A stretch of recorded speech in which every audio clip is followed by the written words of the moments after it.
Tonight, Israel has taken the extraordinary step of warning its citizens against travelling to Australia amid a surge of anti-Semitism.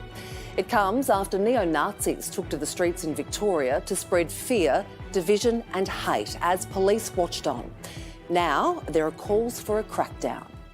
What you ignore, you empower. These neo-Nazis are being emboldened and are being empowered by this inaction. Their faces covered, dressed in black. This is a group of neo-Nazis parading through the streets of Ballarat in Victoria, shouting white supremacist slogans over the weekend.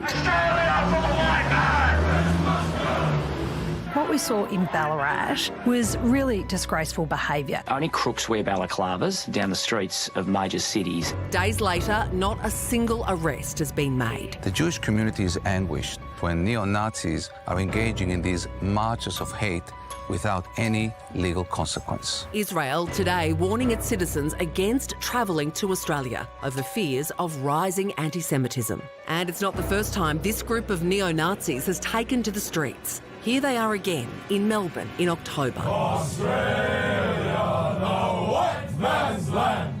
In March and May. Look at what you're protecting, actual Nazis. Are you kidding me? Earlier this year, the Victorian government criminalised the Nazi salute and the display of the swastika.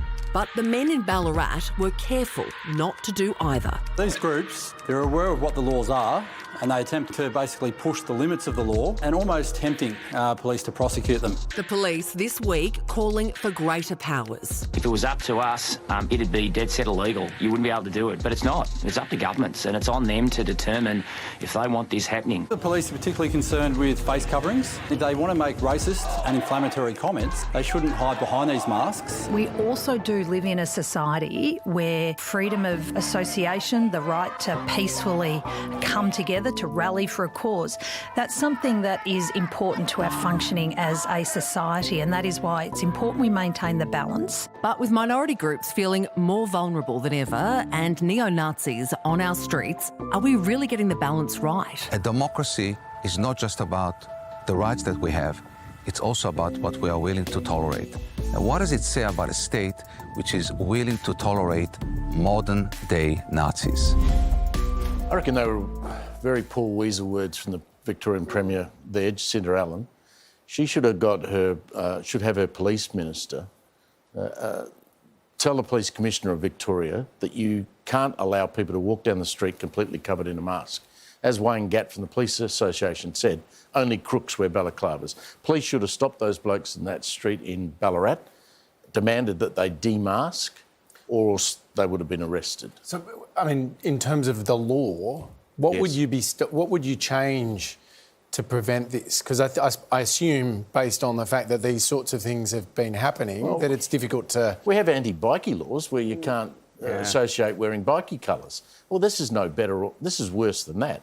These people are despicable, and the police have to be a police force, not a police unit. I mean, they're weak. Yeah. But obviously banning the salute and the flag... We'll go further.